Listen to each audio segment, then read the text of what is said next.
오, 뭐야? 자동차야. 선생님도. 소방차. 소방차. 소방차가 제일 좋아? 제일 좋아하는 거 뭐야? 자동차.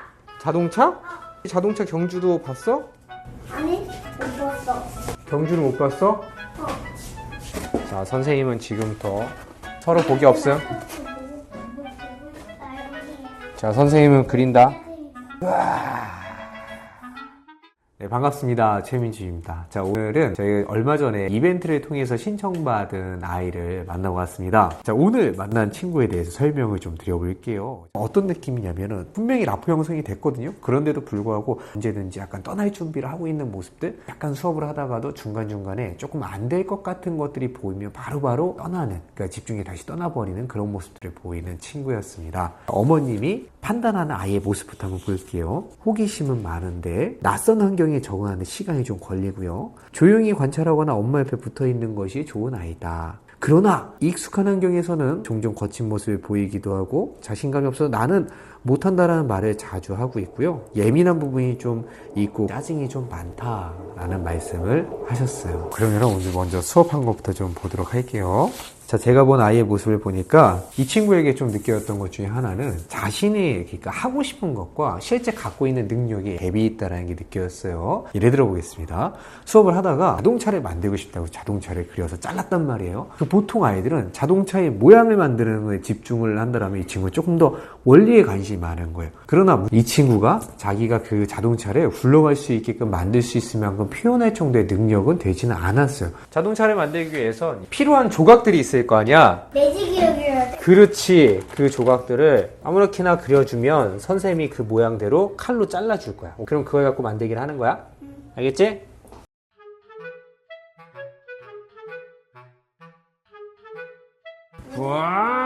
와. 근데 바퀴가 없기래. 바퀴? 바퀴는 먼저 동그라미 그려서 붙이자. 만들어서. 오케이? 굴러가지. 굴러가는 거? 굴러가는 것까지 하고 싶어? 바퀴 굴러가는 거? 그건 난이도가 좀 있는데. 먼저 바퀴를 그려봐. 얘한테 맞는 바퀴를 한번 그려보자. 그럼 선생님 이거 자를게 이렇게. 오케이? 그럼 어떤 일이 예상이 되세요? 분명히 아이가 실패를 경험하겠죠? 근데 이게 저랑 수업할 때 이 시간에서만 있었던 일일까 생각해보면 그건 또 아니겠죠. 이 친구는 내가 하기 어려운 곳에 도전하고 싶어하고 저거 해보고 싶다. 마음속으로라도 나 저렇게 하고 싶은데 이런 마음, 내가 생각하는 이상은 되게 높은데 나의 실제 모습은 도전해보면 그게 잘 안 되는 거예요. 그만큼 갭이 자꾸 나를 좌절시키는 거죠. 그러니까 이거는 악순환의 고리. 자, 그러니까 아무래도 어머님이 아이한테 난 이건 잘 못해서 도전 안 할래 라는 얘기를 좀 많이 듣지 않았을까 라는 생각이 들었습니다. 이럴 때 자, 어떻게 해야 됩니까? 되게 중요한 게 그러니까 작은 성공이 반복되어야 됩니다. 저는 오늘 수업을 하면서 어떤 걸 얘기했어도 아이가 도전을 했다라면, 그러니까 아이가 시작을 했다라면 그 끝이 실패로는 끝나지 않게끔 관리해주고 싶었어요. 이게 경험 설계죠. 자동차 바퀴를 굴러가게 만들고 싶다. 그럼 어떻게 해야 돼요? 굴러갈 수 있게끔 만들어주는 것이 필요하겠다라는 생각을 했습니다. 그래서 바퀴 몇 개 필요해? 좋아. 근데 굴러가는 걸 어떻게 하지? 굴러가는 거? 안 굴러가니 너무 재미없어. 굴러가지 않으면 너무 재미없어? 그러면 이걸 이용해볼까? 우와, 이게 뭐지? 우와. 어때? 굴러가지?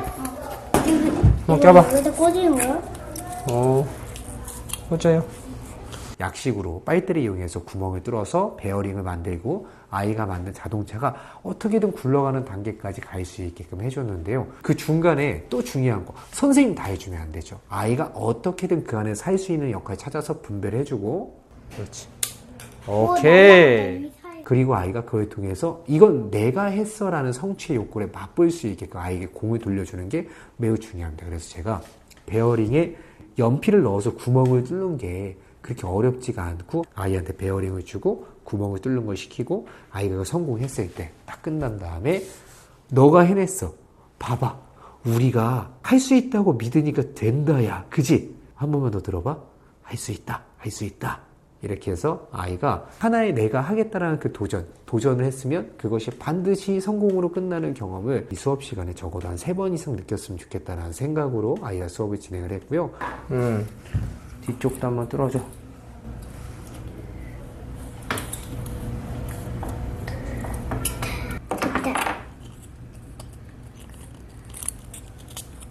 됐다. 근데 이런 모습이 수업에서뿐만 아니라 가정에서도 이 여정을 조금만 더 해주신다라면 금방 자존감을 살릴 수 있는 불씨를 찾을 수 있지 않을까라는 생각을 해봅니다. 그 다음으로 제가 봤던 아이의 특징 중에 하나는 특정 친구에게 집착을 한다라는 거예요. 그러니까 오늘 수업 시간에 친구 없었으니까 볼 수는 없었는데 아이 어머님과 얘기를 해보니까 어머니가 얘기하시더라고. 다른 친구들은 별로 잘 안 논대요. 근데 그 친구에게는 좀 집착하는 모습이 있대요. 근데 이거는 아이 성향을 보면 제가 충분히 좀 이해가 가는 대목이기도 합니다. 오늘은 저랑 마음을 터놓고 라포 형성이 잘 되니까 쉽게 집중하는 모습이 보였는데 어머님의 이야기를 들어보면 아이는 일반적으로 새로운 곳에 갔을 때 굉장히 낯설어하고 외부 자극에 좀 민감한 아이라고 볼 수 있어요. 새로운 장소에서 새로운 사람들과 새로운 도전을 해 나가는데 내가 생각했던 만큼 내가 잘 안 돼. 그리고 누군가가 나한테 조금이라도 지적하면 나는 너무 가슴에 상처가 되는 거야.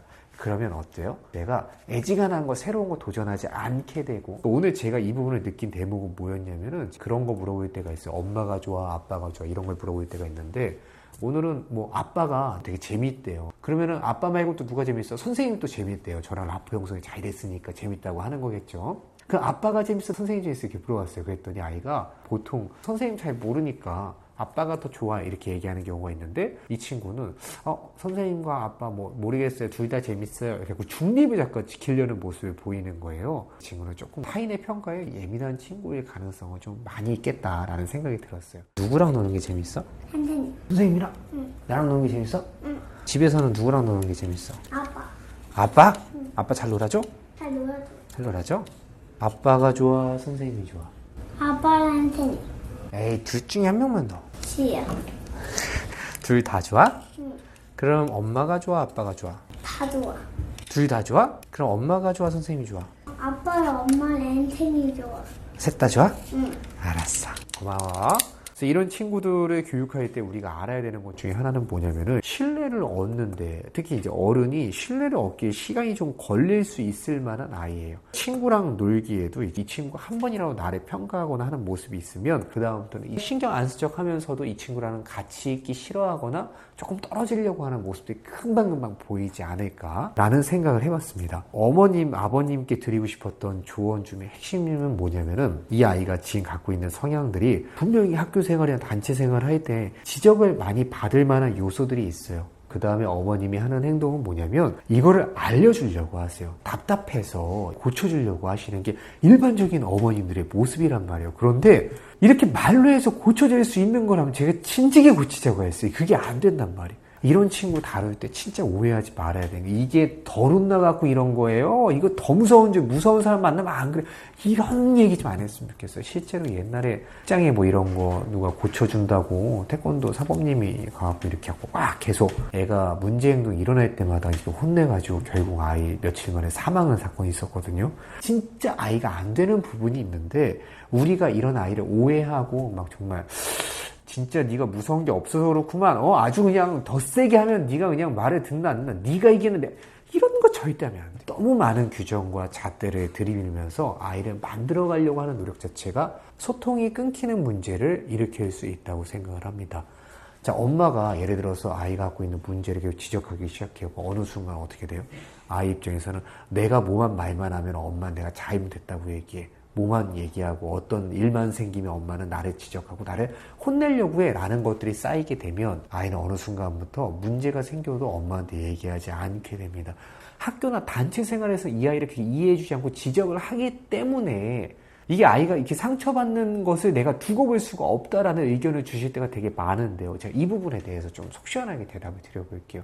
저는 그럴 수 있다고 생각해요. 우리가 아이가 단체 생활을 하면서 이런 기질을 갖고 있는 친구들은 지적을 많이 받을 수 있어요. 잘 생각해보자면 교육의 목표가 이 아이가 지적을 한 번도 안 받는 게 목표인가?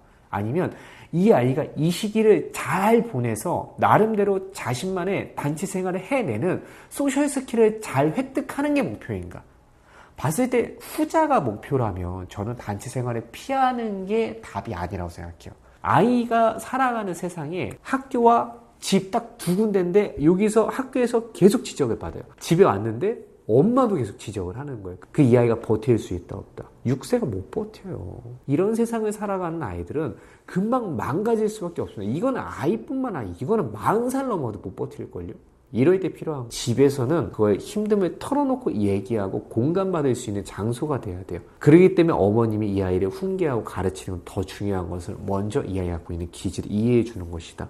제가 오늘 수업을 통해서 아이한테 주고 싶었던 것도 바로 그 점이죠. 엄마, 아빠 말고도 있잖아. 너에게는 너를 이렇게 지지하고 믿어주고 네가 괜찮다는 것을 보여주는 사람이 있어라는 믿음을 심어주고 싶었던 거예요. 자, 그래서 결론은 우리가 아이에게 상처를 안 주는 것이 과연 옳은 교육인가 라고 봤을 때는 그것보다는 어떤 상처를 받아야지만 필시 아이는 성장한다라는 작은 진리를 꼭 기억해 주시고, 그 상처를 안 받는 게 아니라 받고 나서 자기 극복할 수 있는 연료를 계속 주입하고 그 상처를 극복할 수 있게끔 마음을 털어놓을 수 있는 베이스 캠프가 되는 것이 언제나 교육자 그리고 우리 가정에 있는 부모님들의 역할이다라는 것을 한 번 더 상기시켜드리면서 오늘의 리뷰는 마치도록 하겠습니다. 자, 그럼 여러분들, 자, 다음에 또 봐요. 안녕!